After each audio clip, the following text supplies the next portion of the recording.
الله وملائكته يصلون على النبي يا أيها الذين آمنوا صلوا عليه وسلموا تسليما. يا صباح الخير والسعادة والهنا والرضا والجمال على كل عيون متابعين الحلوين اللي بيتابعوني من كل مكان. حبايب قلبي ازيكم عاملين ايه؟ يا رب تكونوا بخير. هاخدكم معايا النهارده بقى ان شاء الله في روتين جديد، روتين يوم الخميس. بس قبل ما نبدأ الفيديو ما تنسوش تحطوا لي لايك من ايديكم الحلوة، وكمان لو انتم مش مشتركين عندي في القناة تدوسوا على زر اشتراك اللي موجود تحت الفيديو وتفعلوا زر الجرس علشان يوصلكم كل جديد، وكمان تعملوا شير مع كل اصحابكم وحبايبكم. ويلا بينا نبدأ ونشوف هنعمل ايه النهاردة في الروتين بتاعنا. اول حاجة انا صاحية النهاردة من بدري. الساعة كام؟ يعني 5:30 6، لان انا نازلة رايحة المزرعة اللي قلتلكم عليها، وهصور لكم بقى كل التفاصيل هناك. كل تفصيلة هناك انا هصورها لكم، بحيث لو حد حابب يروح يبقى رايح وعارف الاسعار ايه وعارف اللي موجود هناك ايه. بس هناك كل حاجة موجودة، من قسم الألبان والجبن، الجزارة طبعا، الفراخ، الخضار، القسم بتاع الفطير، وفي كمان لو حبيتوا تقضوا اليوم هناك ففي مطعم كبير هو تبعهم طبعا.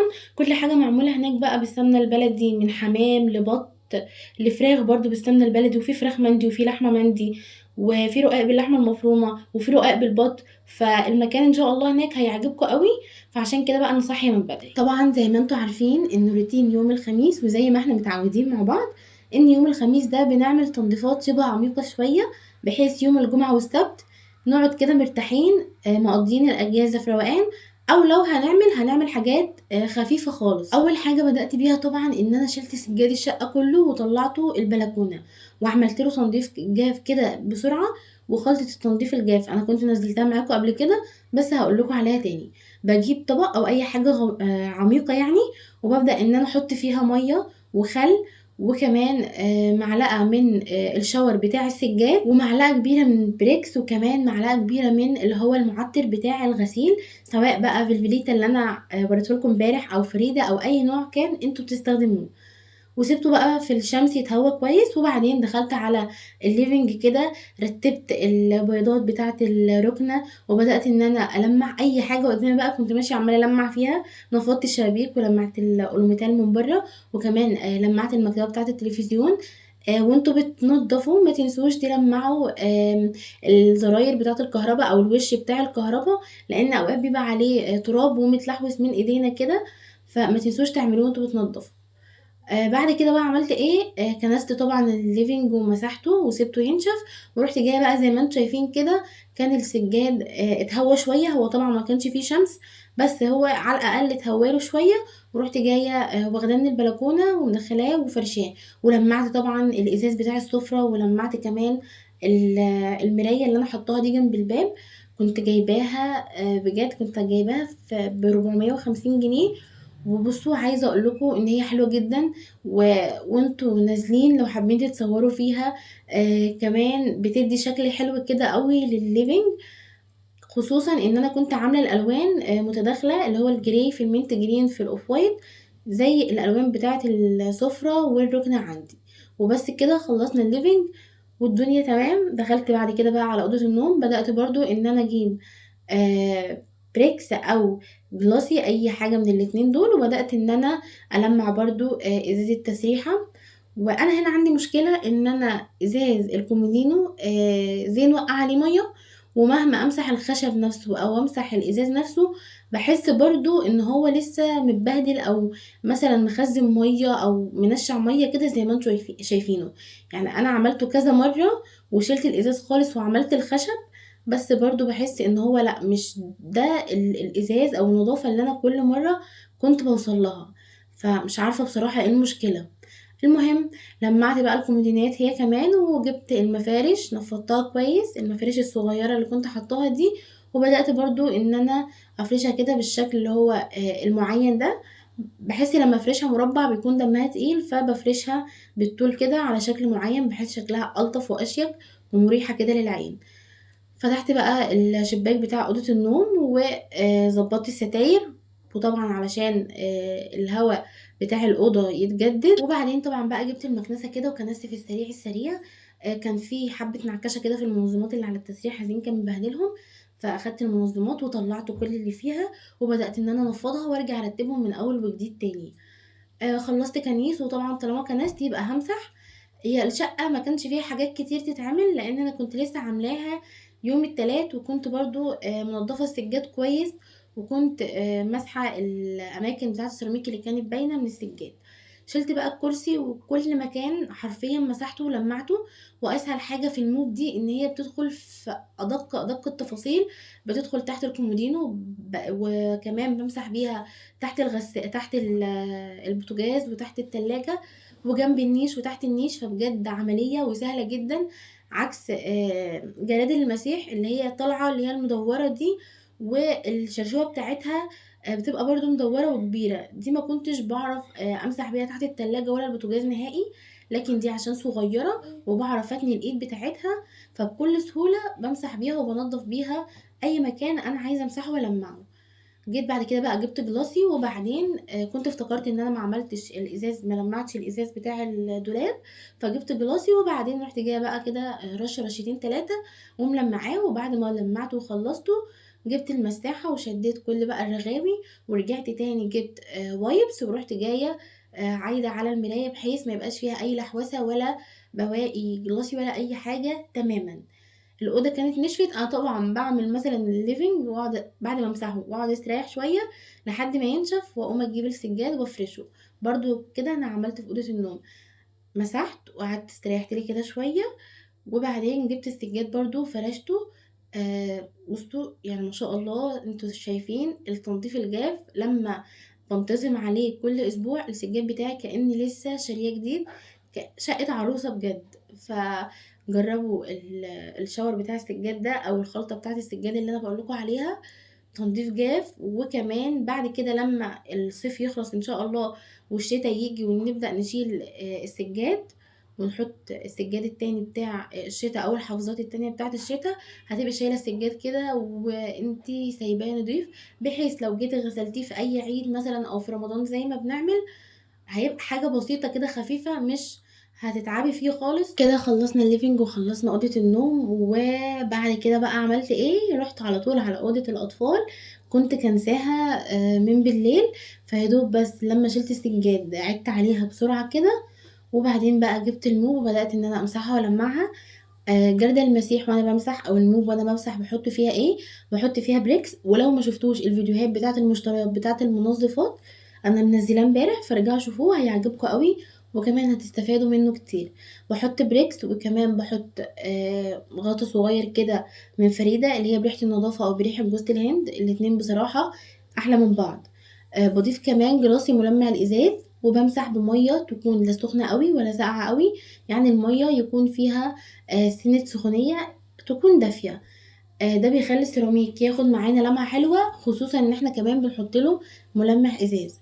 لمعت بقى الدولاب والتسريحة الصغنونة اللي انتوا شايفينها دي اللي في اوضة الاطفال، ولمعت النيش برضو من بره والشبابيك زي ما عملت في كل اوضه وعملت في الليفينج، عملت برضو في اوضه الاطفال. وطبعا ما تنسوش تنفضوا السراير من فوق وتمسحوها، لان اوقات كتير بنساها، فلما باجي بعملها المره اللي بعدها بلاقي عليها تراب كتير. طبعا احنا كنا مغيرين الملايات مع بعض، فده بقى حبيت اوريكم شكل الاوضه بعد ما خلصت.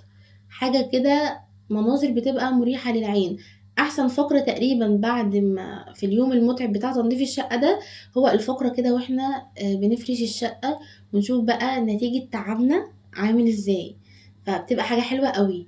هنا المروحة طبعا قبل ما اسافر كنت سايباها جنب الشباك، فلما جيت بقى كانت عليها تراب بس مش تراب كتير قوي، بس قلت يعني ايه انضفها اول باول كده علشان التراب ما يتراكمش عليها، فشكلها ما كانش عاجبني.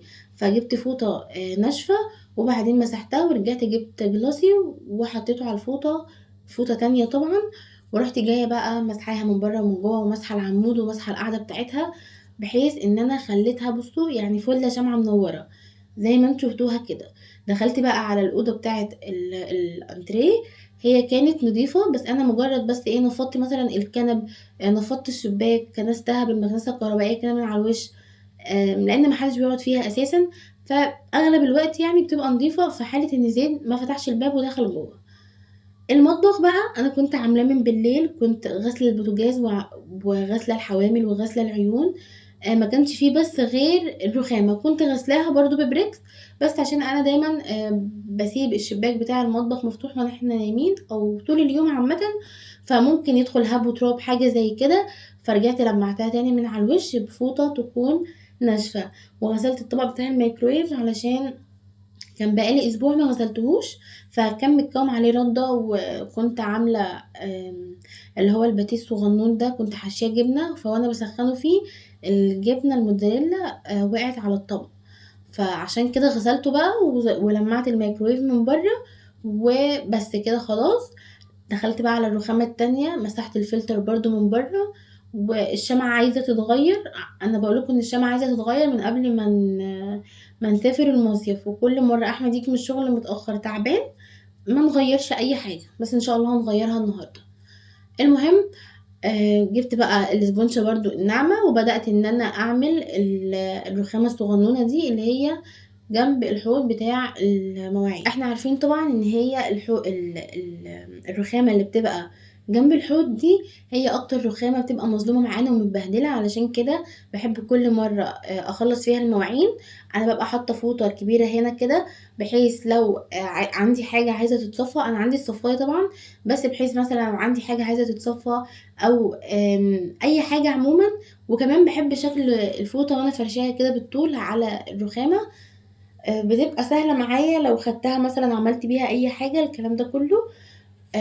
ما ينفعش بقى، انتوا عارفيني كل اسبوع لازم اعمل التنظيف ده للحوض. بروح جاية سادة الحوض بالسدادة بتاعته وملياه مية سخنة سخنة يا جماعة، مش مغلية. وكمان تسموا الله واستعيذوا بالله من الشيطان الرجيم وانتوا بتنزلوا المية دي. وبعدين بنزل عليها بقى خل وبيكنج باودر وكربوناتو وملح ليمون، وبسيبهم بقى كده يغلوا ويفوروا مع بعض زي ما انتوا شايفين كده. بسيبها حوالي ربع ساعة تلت ساعة على حسب الحوض عندك شكله عامل ازاي. تمام. وسلكة خشنة بقى، وبعدها ب5 دقايق كده المية هتبقى سخنة، فلو عندك جواندي البسيه علشان ما تتأذيش من المية. بس انا الجواندي بتاعي كنت عاملة بيه حاجات تانية وكان في الحمام لسه ما غسلتوش، فبايدي كده على طول جبت السلكة الخشنة علشان يدينا لمعان. لو الاسبنشة الناعمة هتحسوا ان الدهون موجودة والحوض بتاعكم يعني مجير كده شوية وما فيهوش اي نظافة خالص. لكن السلكة الخشنة بتدي لمعة حلوة قوي، خصوصا مع الستانلس والألمونيا الاتنين زي بعض. فرحت جايه بقى غسلاه كده بسرعه، وده شكله بعد تلت ساعه بالظبط. شطفته بقى وخليته زي الفل. انتوا طبعا شايفين اللمعان وبيضوي ازاي، شكله فعلا حلو جدا. واخر حاجه هنعملها طبعا في التنظيفات العميقه اللي انا عاملاها يوم الخميس دي، ان انا كنست المطبخ كده على السريع برضو وكان نضيف، لان انا متعوده دايما اوقات كتير يعني لما بحس ان انا كويسه واقدر اعمل، بخلص المطبخ قبل ما انام، بخلص المواعين، بخلص البوتاجاز، بكنسه وبسيبه نضيف. فهو كان نضيف. فرحت جايبه الموم وبعدين مسحته ولمعته زي ما انتم شفتوه كده. نشف طبعا. رحت جايبه الفرش بتاعته وكمان الفرش بتاع الطرقه، لان كنت شايله فرش الشقه كله، وفرشت المطبخ وفرشت الطرقه. كنت بحط مشاية كده في دخلة المطبخ، ففرشتها هي كمان. وبس كده الشقة كانت خلصت وبقت تمام وزي الفل. الساعة بقى جت 8، فالمفروض بعد كده ان انا البس علشان انزل الساعة 8:30 عشان رايحة انا وماما متأخرش عليها. وكمان المزرعة بتبقى يا جماعة زحمة جدا جدا جدا، فانا بحب اروح في الاول، هم الناس هناك عارفيني، فالحاجة بتاعتي بتبقى جاهزة ما عدا بس اللحمة بقطعها وخلاص كده وبمشي. كنت هاقول لكم حاجة كمان. لمّا بتروحوا على هُم بيدبحوا كذا مرّة في اليوم يعني ما شاء الله، فخلّيكم دايمًا أحسن إن أنتم تروحوا بدري عشان تلاقوا كل الحاجة اللي أنتم عايزينها، بالذات السجق والبرجر والكبدة والحلويات بتاعة المدبح. خلّصت بقى وكنت عاملة حلويات من بالليل. هنعمل مع بعض النهارده اختراع من اختراعات بلبن الجديدة واللي مش بتخلص. اسمه غريب شوية ولكن أنا لما جربته يستحق التجربة. اختراع اللقة بطريقة سهلة وبسيطة، هعمله معاكم النهاردة بتوبنج كتيرة جدا وبجد كلها أحلى من بعض. وأحلى حاجة إن انتوا تقدروا تتحكموا في السكر براحتكم. يلا بقى نسمي الله ونشوف المقادير بتاعتنا. أول حاجة أنا معايا 3 بيضات بدرجة حرارة الغرفة. بدأت إن أنا أفصل البياض عن الصفار. هاخد من البيضة الصفار بتاعها بس، في الخطوة دي مهمة جدًا لازم نفصل البياض عن الصفار كويس، مش عايزة أي جزء من البياض نهائي، لو حطيتوا البيضاية كاملة من غير ما تفصلوها هتحسوا إن انتم بتعملوا كيكة مش بتعملوا الباستري خالص.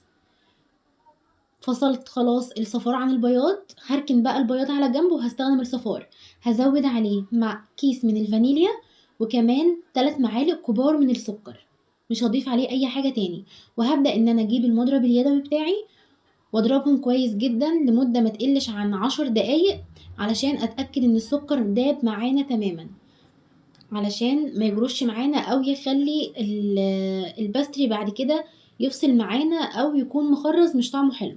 جبت بولة تانية بقى وحطيت فيها 4 معالق صغيرة من الجيلاتين وعليهم ربع كوباية صغيرة من المية، مية من الحنفية أو الفلتر عادي، يعني مش لازم نسخنها ومش لازم تكون من الفريزر أو في التلاجة. وبدأت إن أنا أدوب الجيلاتين في المية كويس جدا لحد ما أتأكد إن هما دابوا خلاص، ولو حسيت إن القوام بتاعه لسه تقيل هخففه بشوية مية كمان وهركنه على جنب مش هستخدمه دلوقتي.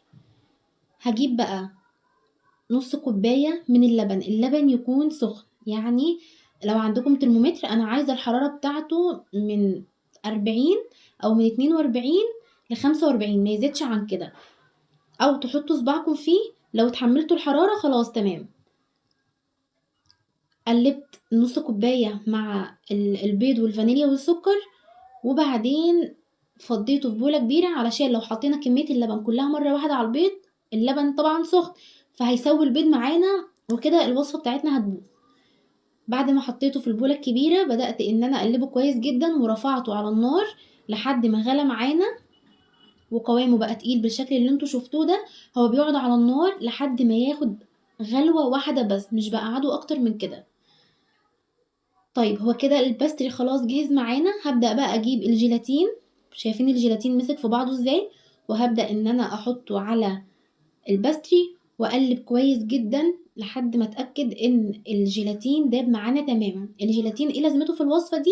بيخلي قوام الباستري معانا مظبوط وكمان بيخليه مترابط كده، يعني مش محتاجين نحط نشا ولا أي حاجة، هو الجيلاتين يكفي. قلبته كويس لحد ما داب معانا تماما وبعدين هبدأ إن أنا أجيب أي ستريتش أو كيس بلاستيك موجود عندنا واغطي الباستري واسيبه لحد ما يبرد تماما، يبرد تماما وبعدين ادخله التلاجة. لازم الخطوة بتاعت ان انا اغطيه ده مهمة جدا علشان ما يكونش قشرة معانا، لو كون قشرة برضو هيكون كده في جزء منه مش هيخلي الوصفة تطلع معاكم مظبوطة. ركزوا في الخطوات دي، هي خطوات صغيرة ولكن بتفرق جدا. انا جبت الكيس اهو وبدأت ان انا اغطي الوش واسيبه لحد ما يبرد تماما، ادخله التلاجة بقى بعد ما يبرد تماما، بيقعد في التلاجة من 3 ل4 ساعات علشان يكون القوام بتاعه اتظبط ويكون تماسك، ما يكونش لسه سائل. لازم اسيبه في التلاجة مدة كويسة علشان يطلع معانا القوام بتاعه مظبوط. بعد كده هعمل ايه؟ بعد كده بقى هعمل طبقة الكريم شانتيه. هجيب اي بولة او اي حاجة تعملوا فيها واحط فيها معلقتين كبار من الكريم شانتيه البودر، ده بيكون مش محلى عشان كده بزود عليه معلقة كبيرة من السكر البودر، لو عايزين سكر اقل بتخلوها معلقة صغيرة. انا بستخدم كريم شانتيه من دريم اللي هو المعلب مش الباكت، يعني المعلب بجيب العلبة على بعضها بتكون اوفر وبتعمل معايا كمية كبيرة. بزود عليه ربع كوباية صغيرة من المية واضرب لمدة ما تقلش عن 10 دقايق بالمضرب الكهرباء لحد ما حجمه يتضاعف معانا بالشكل اللي انتوا شفتوه ده.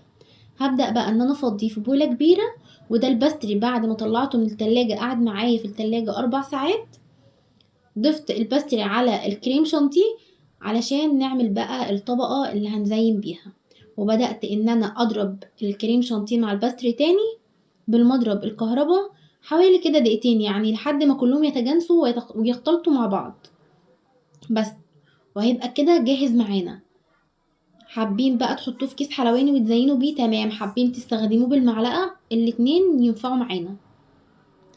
يلا بقى نشوف الخطوة اللي بعد كده. ده شرايح من الفيه انا جايباه جاهز وتقدروا تشتروه من محلات المستلزمات الحلواني، انا جايباه من محل مستلزمات الحلواني. ال3 شرايح دول ب75 جنيه. ممكن كمان بيتباع فين؟ لو مفيش محل مستلزمات حلواني قريب منكم، بيتباع في اي مخبز او اي فرن جنبكم. هو بيكون متحمص في الزبدة وبيكون جاهز معانا على التزيين. جبت البولات بتاعتي وبدأت بقى اول طبقة احطها من الكريم باستري اللي احنا عملناه مع بعض. عايزة اقول لكم السكر بتاعه طالع مظبوط وخفيف جدا. دي اول طبقة بنحطها. بعدين بجيب شرايح الملفيه وببدأ ان انا اكسرها، مش صغير ومش كبير، يعني حاجة كده تكون وسط، بحيث لما نيجي ناكل بالمعلقة ما تبقاش القطعة كبيرة ونبهدل الدنيا واحنا بناكل. بدأت اوزع الملفيه في البولات كلها، وبعدين برجع ازود طبقة كمان من الباستري، يعني طبقة باستري وطبقة ملفيه. بس في الخطوة دي هنعمل زي ما بلبن عامل بالظبط، هزود شرايح فراولة. ممكن نزود اي فاكهة تانية، ولكن انا عشان قلت اختراع بلبن فبنفذ كل حاجة بلبن عاملها في الوصفة بتاعته. كنت مقطعة الفراولاية كده ل3 قطع بالطول. بدأت ان انا ازين بيها. هرجع احط تاني شرايح ملفيه متكسرة بقى صغير كده، متفتفتة ناعم. ممكن كمان تضربوه ضربتين في الكبة عشان تتأكدوا ان هو كله طالع معانا حجم متساوي، مش حتة كبيرة وحتة صغيرة. وبعد طبقة الملفيه دي هزود اخر طبقة من الكريم باستري. شايفين قوامه معانا عامل ازاي؟ بدل بقى، يعني انا بحاول اسهل عليكم من غير ادوات وحاجات كتير، اللي هو فعلا تقدروا تعملوه في البيت وموفر جدا. وزي ما قلت لكم احلى حاجة ان احنا نقدر نتحكم في السكر براحتنا، لان بحس بلبن السكر في الحاجة في الحلويات بتاعتهم بيكون اوفر شوية. حطيت الكريم باستري، وهنا بقى بعد الخطوة دي انا كنت ضاربة في الكبة شرايح ملفيه ناعم او متفتفتين زي ما انتوا شايفين كده. دي اخر طبقة هنزينها. هي مش اخر طبقة، هو لسه في الطبقة بتاعة التوبينج، الصوصات. بس كده. اول طبق عملته الطبق اللي هو التقليدي اللي عادي عندهم، بيرشوا عليه سكر بودر وبعدين بيزينوه بالفراولة. بس هو ده الطبق التقليدي عندهم. الباقيين بقى هنعمل بصوص البيستاشيو واللوتس والكندر. انا هنا مستخدمة كواليتي تارجت. عايزة اقول لكم ان دي احلى حاجة بجد تستخدموها. بدأت احط الصوص. دي زبدة البيستاشيو، حطيت منها معلقتين في طبق، وهحط برضو من كل حاجة معلقتين. استخدمت البيستاشيو وده كان اللوتس. دي احلى توبنج بجد. معلقتين من اللوتس، وكمان هستخدم معلقتين من الكندر. صوص الكندر ده بقى اللي حاجة بجد خيال. صوص الكندر انا مستخدماه لذت، لاني لما رحت اشتري ما لقيتش في المحل كواليتي تارجت، بس لما جربته يعني ما يختلفش كتير عن كواليتي تارجت. وبعدين بقى جانيش شوكولاته مستخدماه برضو كواليتي تارجت. كواليتي تارجت في الصوصات كده بتحسي، يعني في البيستاشيو بحس فعلا ان انا باكل صوص فستق، مش اللي هو طعمه مش باين، لا بجد طبيعي وحلو قوي. واللوتس برضو نفس الكلام. بخففهم ازاي؟ بحط على كل معلقتين من الصوص اللي انا عملته ده معلقتين صغيرين من الزيت، وببدأ ان انا افكهم. لو حسيتوا ان القوام لسه تقيل معاكم، بتحطوه في الميكرويف او على حمام بخار لمدة ما تزيدش عن 15 ثانية، مش اكتر من كده، يا دوب بس يتعرض للحرارة. بدأت بقى احط التوبنج بتاعتي في اكياس. انا مستخدمه كيس عادي بصراحه، لو متوفر عندكم اكياس حلواني استخدموها. وبدأت ان انا ازين اللقة بتاعتنا. هتحسوا اسمها غريب، بس هي اختراعات بلبن كلها اساسا غريبة. زينت بقى بالبيستاشيو وبالسكر البودر وباللوتس وبالكندر. نسيت اصور لكم الجانيش وانا بصور بيه، ولكن نفس الحكاية، يعني طالما فكيناه بالزيت زينوا بيه براحتكم. واخر حاجة هنا كنت مقطعة الفراولة، وبدأت ان انا على كل بولة كده احط فراولاية عشان نبقى طبقنا وصفة بلبن بالظبط. بجد انا بعد ما دقتها اختراع يستاهل، اختراع حكاية فعلا. يعني شفتوا قد ايه طريقته سهلة وبسيطة. حابين تحطوه في التلاجة تمام، حابين تاكلوه كده هو مظبوط يعني. بلاش نحطه في التلاجة، الجو اساسا برد. ده كان صوص البيستاشيو، خطير يا جماعة، بجد خطير. الوصفة بتاعتنا كده خلصت. لو عجبكم الفيديو ما تنسوش تعملوا لي اللايك والسبسكرايب والشير، وكمان ما تنسوش تقولوا لي رأيكم في الكومنتات.